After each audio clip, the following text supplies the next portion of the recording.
Welcome to Econ Unplugged. I'm Tanisha. I'm Trisha. I'm Sia. I'm Hannah. We're four friends who talk about what's going on in the economy and why it matters. No buzzwords, no lectures, just a straight up conversation. Today we're talking about UPI and its growth in India. So, what is UPI? So UPI is a real-time payment system which was developed by the National Payments Corporation of India. It enables instant money transfers between bank accounts using a mobile device. It was launched in 2016. UPI allows users to send or receive money 24/7, including weekends and holidays, directly from one bank account to another. There is no need for bank details like account number or IFSC code. It really smooths payments compared to check transfers or credit transfers.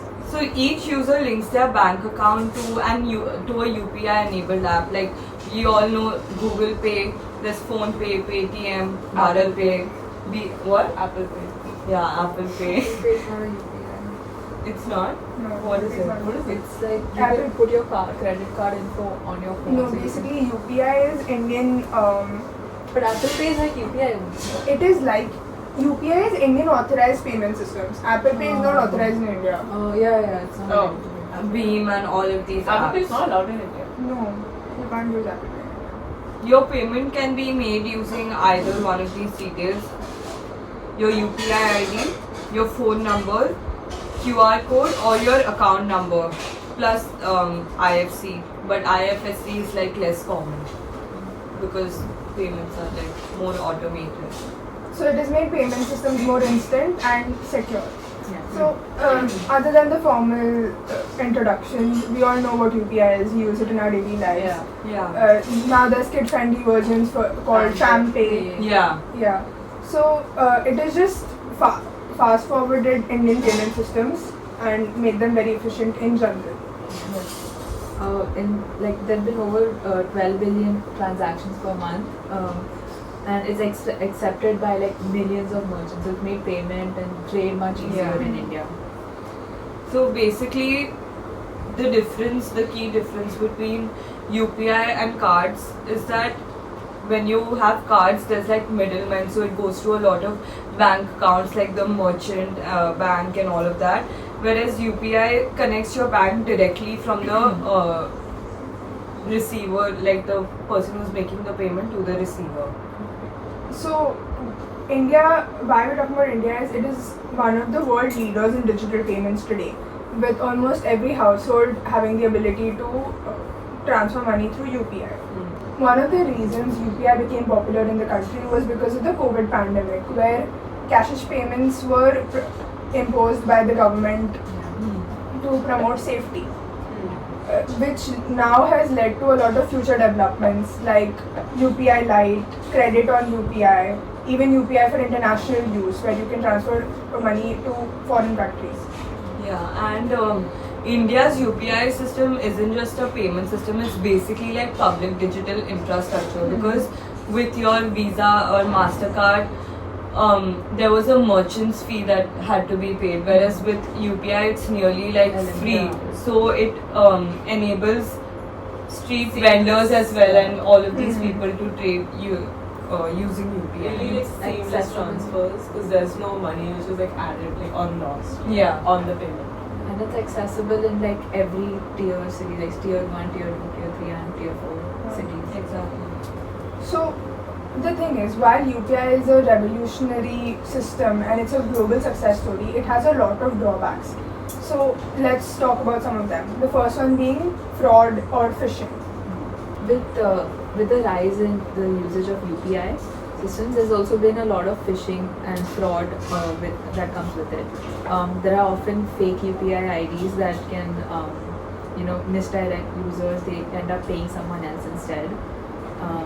And many users, since they don't understand how it works, it's easy to exploit the users. So literacy plays a role here, like the older population not knowing how to handle phones, Yeah. Exactly. Yeah. or because India has a lot of its population under the poverty line, they are not educated with mobile phones, how apps work, and just being told to do something, they might be a part of a Yeah. fraud. And unlike card frauds where someone steals your card details or your bank details. Here it's basically like you're authorizing your own fraud because somewhere you are manipulated or tricked to give the details to the wrong person. Yes. And that has become easier along with UPI.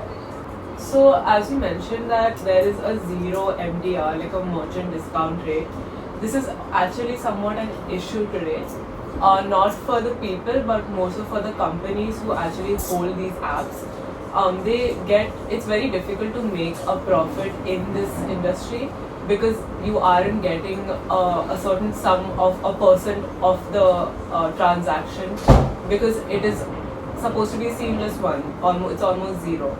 So then it's difficult for these companies to continue reinvesting into the business and Sustainability and innovation becomes hard. So innovating without like a revenue model is not sustainable in the It's future. not, they don't have incentive. Yeah, they don't have incentive.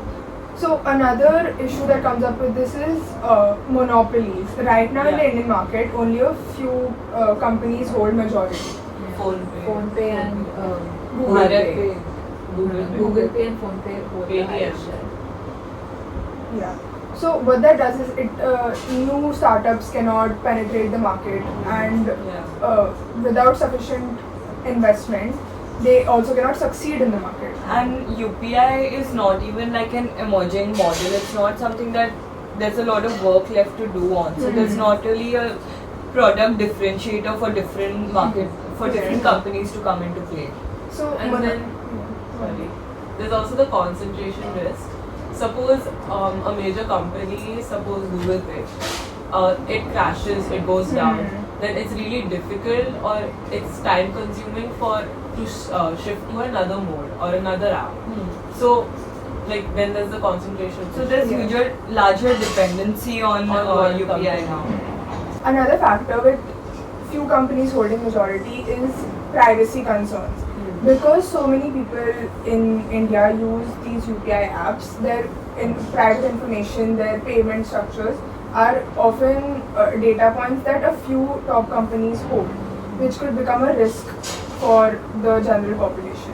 Since UPI is still upcoming and it's a new thing we've seen, there aren't set or proper laws to regulate this industry, which can then pose a lot of concerns, humanitarian. And probably like adding laws to it might also be like a negative because you are restricting, it complicates it and it is restricting certain necessary information that is required for the flow of that system. So data protection becomes a controversial topic, and laws on it aren't finalized.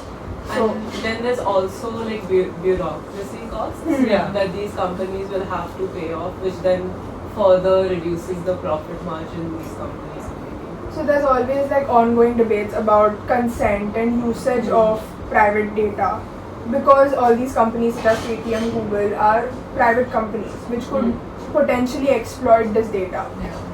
A major flaw in this entire system of UPI is overspending, something that the general public seems to neglect, but at the end of the month you check your like bank statement and you realize how much you've just spent. And because it's so seamless, because It's very easy to And pay. not there are having a less of physical- frictions in the system of like just it's a tap away or like one click away. Whereas if it was a cash transaction, then you have to dig in your wallet. Yeah, it It's doesn't- more difficult, but since it becomes so easy, it's like it's easier. That plays on the psychology then. Yeah. Then no presence of a physical thing to like keep track of how much money you're using becomes a psychological.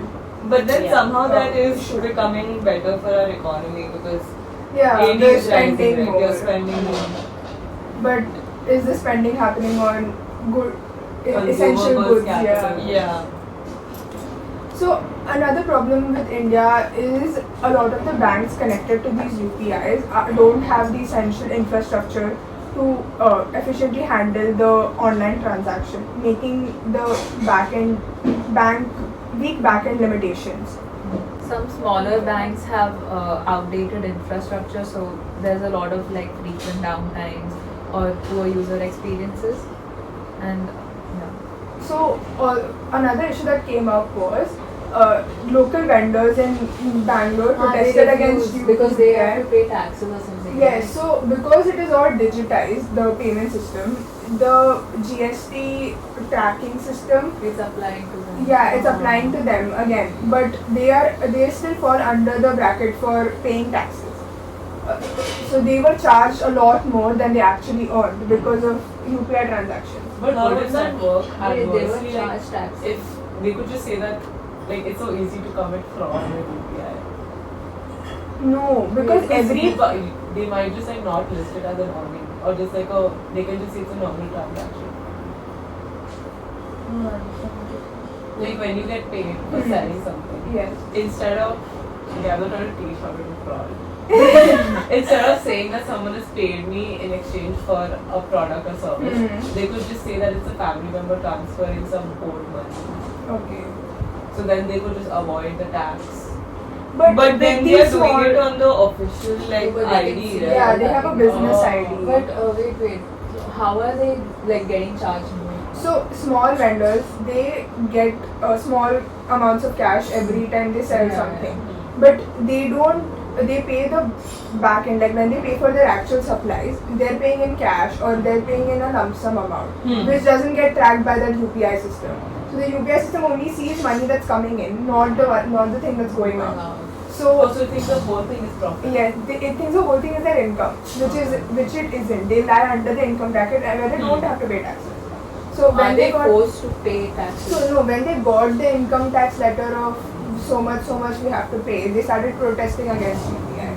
But I think that got But fixed. how does it matter? Like how their amount is saved in the UPI? I didn't understand that. So if you have a UPI bank account, you get Was paid. it was adding up towards the Yes. tax bracket, like they were reaching it. Yeah. So okay, so they were reaching the tax bracket, but they're actually not earning that. They're spending it on their